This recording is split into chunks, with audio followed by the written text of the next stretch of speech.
What if the reason you feel stuck isn't because you're not enough, but because every single day you quietly treat yourself like you're not?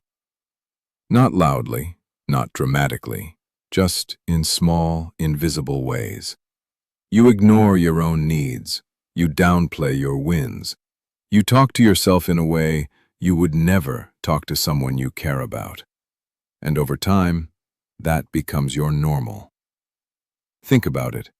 When was the last time you actually felt proud of yourself without immediately thinking, it's not enough? When was the last time you rested without guilt whispering in the background? Yeah, that's not an accident. That's a pattern. And here's the uncomfortable truth. You didn't wake up one day and decide to destroy your self-worth. You learned it, slowly, quietly, through repetition. Now here's where it gets interesting, because the same way it was built, it can be unbuilt. But first, you have to see it, really see it. Because most people don't. They think their problem is discipline, or motivation, or confidence. But it's deeper than that. It's how they see themselves when no one else is watching. And that's where everything starts.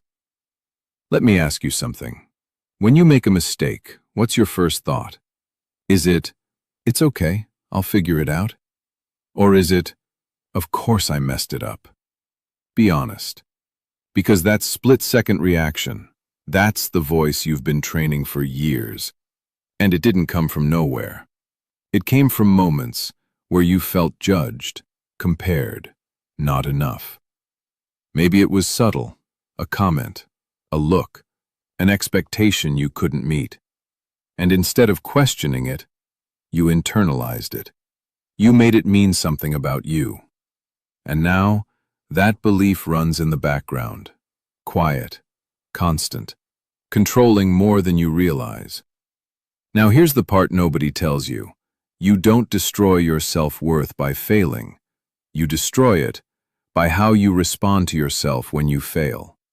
That's the difference. Because failure is neutral. It's just feedback. But the story you attach to it, that's what sticks. That's what shapes your identity. So if every time you fall, you tell yourself, this is who I am, then eventually, you believe it. And once you believe it, you act like it. You hesitate more. You try less. You expect less from yourself. Not because you're lazy, but because somewhere inside, you've already decided how this ends. Now pause for a second. Does this feel familiar? Or is it just me? Because if it does, then you're starting to see it. That invisible pattern, that quiet self-sabotage. And this is where things shift.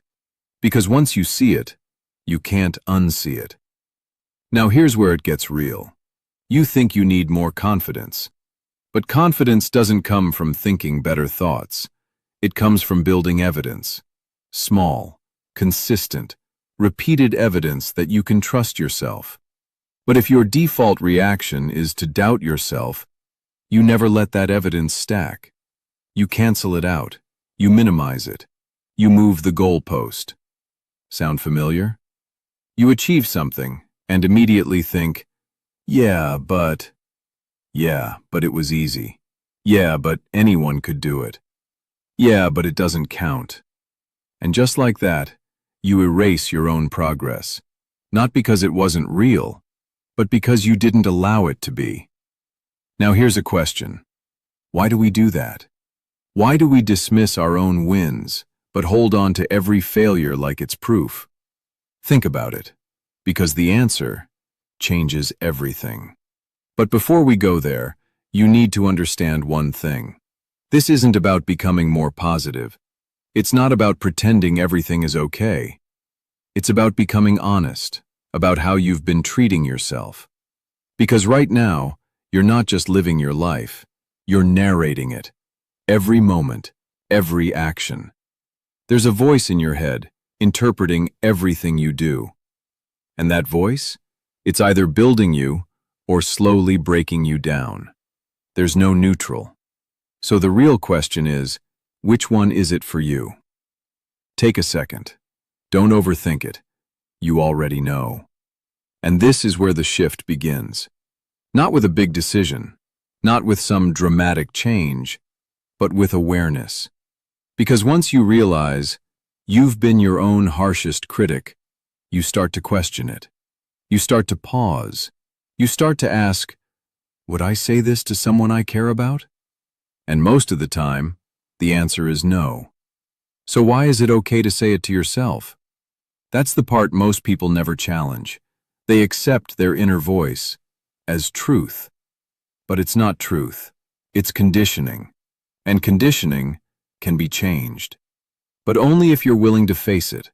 And that's where this journey really begins. Because what comes next isn't comfortable, but it is necessary. Now here's the part most people avoid. Because it forces you to look at something you've been running from. You don't actually have low self-worth. You have a habit of abandoning yourself.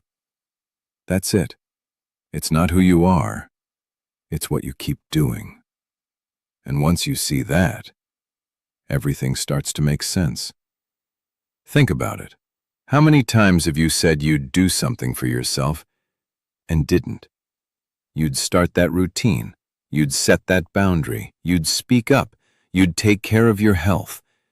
And then you didn't. Not because you couldn't, but because in that moment, something else felt easier, more comfortable, less risky. And every time that happens, you send yourself a message, a quiet one, but powerful. You can't trust me. Not intentionally, but consistently. And over time, that becomes your belief. Not, I'm not capable, but I don't follow through.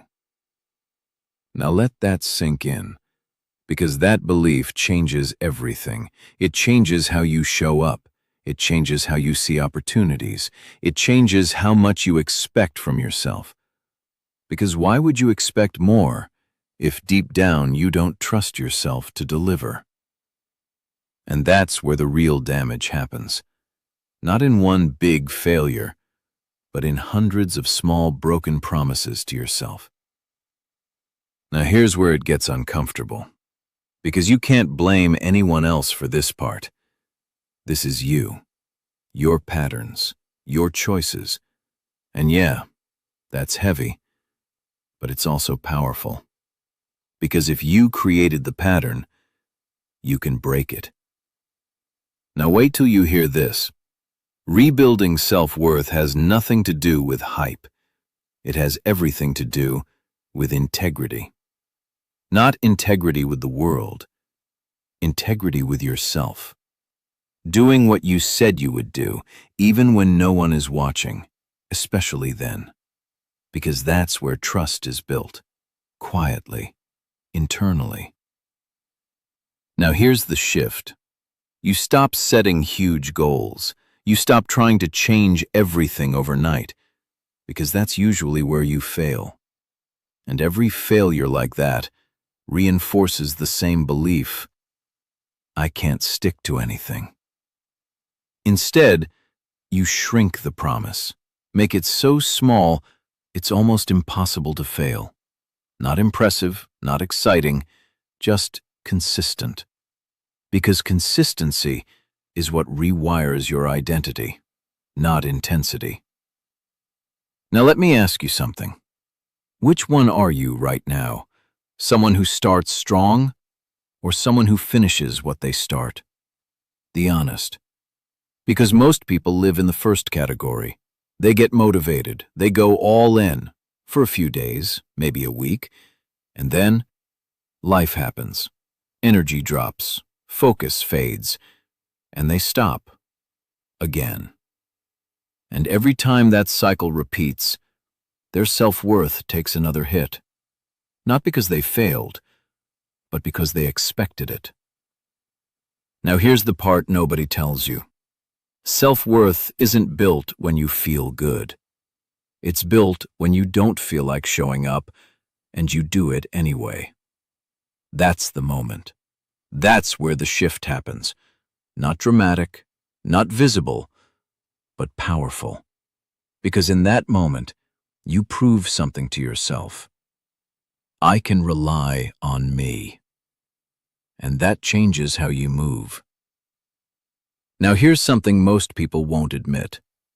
They're addicted to starting over. Because starting over feels clean, hopeful, like a fresh identity. But finishing? That requires discipline, patience, consistency. And that's where most people struggle. So they restart, again and again, chasing the feeling instead of building the identity. Does that hit? Because if it does, you're not alone. A lot of people live in that loop, and they call it trying, but it's actually avoidance. Avoiding the hard part, the boring part, the consistent part. Now here's where things change. You stop chasing the feeling, and you start committing to the process, no matter how you feel. Because your feelings, they fluctuate. They're unreliable. But your standards, those can stay fixed. And once they do, you stop negotiating with yourself. You stop asking, do I feel like it today? And you start saying, this is what I do. Simple, clear, non-negotiable. And at first, it feels forced, unnatural, like you're going against yourself. But that's because you are. You're going against the old version of you, the one that quits, the one that delays, the one that doubts. And that version doesn't disappear quietly. It resists. It argues. It tries to pull you back. Now here's a question. Why do we keep choosing comfort, even when we know it's costing us? Don't answer it yet. Just sit with it. Because the answer is deeper than you think. And once you see it, you won't move the same again. Because here's the truth. You don't choose comfort because you're weak. You choose comfort because it feels safe, predictable, controlled. No risk of failure, no risk of embarrassment, no risk of proving yourself wrong. And your brain, it loves that. It's wired to protect you, not grow you. So every time you step towards something uncomfortable, it pulls you back. Not to hurt you, but to keep you safe. Now here's the problem. What keeps you safe also keeps you stuck. And that's the trade-off most people never realize. They think they're protecting themselves, but they're actually limiting themselves. Slowly, quietly, day by day. Now think about this. How many times have you held back? Not because you couldn't do something, but because you were afraid of what might happen if you tried. Afraid of failing, afraid of being judged, afraid of not being enough. And instead of facing that fear, you avoided the situation. You delayed. You distracted yourself and told yourself, I'll do it later. But later never comes, does it? Be honest. Is this you or just me? Because if it is, then you're starting to see the pattern. It's not about ability. It's about avoidance. And avoidance destroys self-worth faster than failure ever could. Because when you avoid, you don't even give yourself a chance. You don't collect evidence. You don't grow. You just stay the same. Now here's where it gets real. Every time you avoid something important, you reinforce a belief. I can't handle this. Even if it's not true. Even if you've never actually tried. And over time, that belief spreads from one area of your life to everything. Your work, your relationships, your goals, your decisions, until one day You start playing small in every direction. Not because you want to, but because it feels familiar. And familiar feels safe. But wait till you hear this. Confidence doesn't come from winning. It comes from facing things you'd normally avoid and surviving them. That's it. Simple, but uncomfortable. Because it means you have to step into situations where you might fail, where you might feel awkward, where you might not be perfect. And most people hate that. They want certainty, control, guaranteed results. But growth doesn't work like that. Growth is messy, unpredictable, sometimes frustrating. And that's exactly why it works. Now here's a question. What are you avoiding right now? Not in general, specifically. That one thing you keep pushing off. That conversation, that decision, that action. You already know it. You've been thinking about it, ignoring it, going around it, but never through it. Why? Because it feels uncomfortable. But here's the twist. That discomfort, that's the door, not the problem. The door.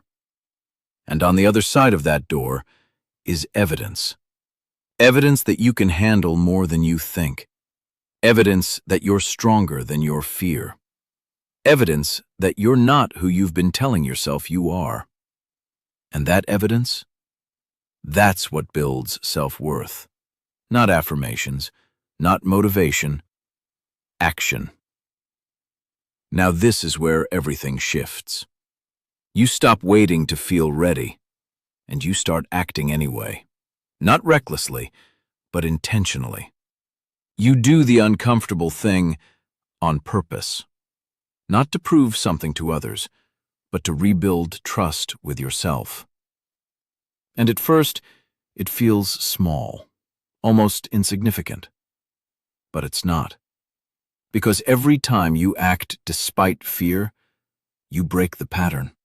You interrupt the old identity, and you create space for a new one. Now here's the part that changes everything. You don't need to fix your whole life. You just need to stop avoiding it. One moment at a time, one decision at a time, one action at a time. And slowly, things start to shift. Your confidence grows. Your clarity improves. Your self-respect returns. Not all at once, but enough to feel it. And once you feel it, you don't want to go back. Because now, you know what you're capable of. And this next part? This is where it all comes together. Where everything you've been hearing turns into something real, something lasting, something that changes how you see yourself completely. And this is where everything finally clicks. Because now you see it, not just the problem, but the pattern. You've been abandoning yourself, avoiding discomfort, breaking small promises, and then wondering why you don't feel confident. It was never random. It was consistent. But here's the shift. So is your power. Because if those patterns were built through repetition, they can be rebuilt the same way. Not overnight, but intentionally. Now this is the part most people underestimate. Self-worth isn't something you find. It's something you practice. Daily, quietly, through actions no one else sees. And that's why most people struggle with it, because it's not visible. There's no applause, no instant reward. Just you and your choices. Now let me ask you something. What would change if you actually trusted yourself? Not sometimes, not when you feel good, but consistently. How would you show up? How would you speak? What would you stop tolerating? Because that version of you, it already exists. It's just buried under habits that don't support it. And this is where it gets real. You don't become that version by thinking differently. You become that version by acting differently, even when it feels unnatural, even when it feels uncomfortable, even when part of you resists. Because that resistance, that's the old identity fighting back. Now here's the truth nobody likes to hear. You won't feel ready. You won't wake up one day with perfect confidence, no fear, no doubt. That moment doesn't exist. What exists is a decision to act despite all of that. And that's where self-respect is born, not in comfort, but in courage. Now think about this. Every time you keep a promise to yourself, no matter how small, you send a signal. I matter. Every time you face something you'd normally avoid, you send a signal. I can handle this. Every time you stop talking to yourself like an enemy, you send a signal. I'm on my own side. And those signals, they add up. They build. They stack. Until one day, you notice something different. You hesitate less. You doubt yourself less. You don't shrink as much. You don't second-guess every move. And it's subtle at first, but it's real. Because now, you trust yourself a little more. And that changes everything. Now here's something important. You're still going to have bad days. Days where you fall back. Days where you avoid. Days where that old voice gets loud again. That doesn't mean you failed. It means you're human. The difference now is you don't stay there. You catch it. You correct it. You move forward. Because you're aware. And awareness is power. Now here's a question. Which version of you are you feeding right now? The one that avoids or the one that shows up? Because both are always there. Both are options every single day. And the one you choose becomes your identity. Not someday, not later. Now. So if you've been waiting for the perfect moment, the perfect mindset, the perfect version of yourself to appear, stop. It doesn't work like that. You become that version by choosing differently today. That's it. That's the work. Not glamorous, not easy, but real. And if you stay with it, if you keep showing up, if you keep choosing growth over comfort, something shifts. Not just in what you do, but in who you are. And once that shift happens, you don't go back. Because now, you know your worth isn't something to chase. It's something to protect, to build, to reinforce every single day. So here's the takeaway. You're not broken. You've just been practicing the wrong patterns. And the moment you change what you practice, you change who you become. If this hits something real for you, don't ignore it. Because awareness without action fades fast. Do something small today. Keep one promise. Face one uncomfortable thing. Speak to yourself differently, just once. That's where it starts. And if you want to keep building this version of you, the one that actually trusts themselves, stay here. Subscribe. And start choosing yourself every single day.